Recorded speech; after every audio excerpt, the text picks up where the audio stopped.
Hello বন্ধুরা, আজকে আমরা জিকের টপ 5টি কোশ্চেন নিয়ে আলোচনা করব। চলুন আমরা দেখি জিকের টপ 5টি কোশ্চেন কি কি, যেগুলো পরীক্ষাতে আসতে পারে।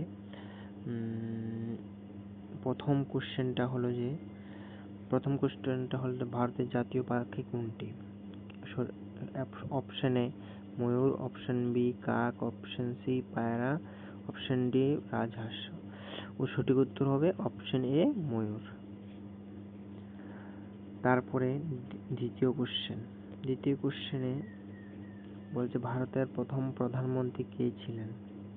Option A Mahatma Gandhi, option B Sardar Vallabhbhai Patel, option C Jawaharlal Nehru, option D doctor B R Ambedkar. তাহলে ভারতের প্রথম প্রধানমন্ত্রী কে ছিলেন? সঠিক উত্তর হবে option C Jawaharlal Nehru.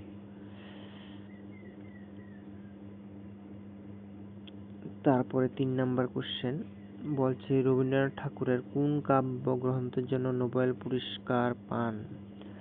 Option A Sonar Tari, option B Gitanjali, option C Manasi, option D Chitrangada. সঠিক উত্তর গীতাঞ্জলি, অপশন নাম্বার বি। তারপরে 4 নম্বর কোশ্চেন ভারতের রাজধানী কোথায় অবস্থিত?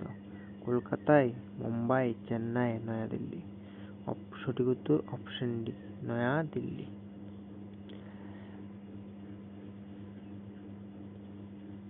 তারপরে 5 নম্বর কোশ্চেন তাজমহল কোথায় অবস্থিত? Option A Delhi, Agra, Hyderabad, Mathura. তাহলে সঠিক উত্তর হবে option B Agra. Thank you বন্ধুরা। যদি ভিডিওটা ভালো লাগে তাহলে আমার চ্যানেলটাকে সবাই মিলে সাবস্ক্রাইব করবেন বন্ধুরা। Thank you so much.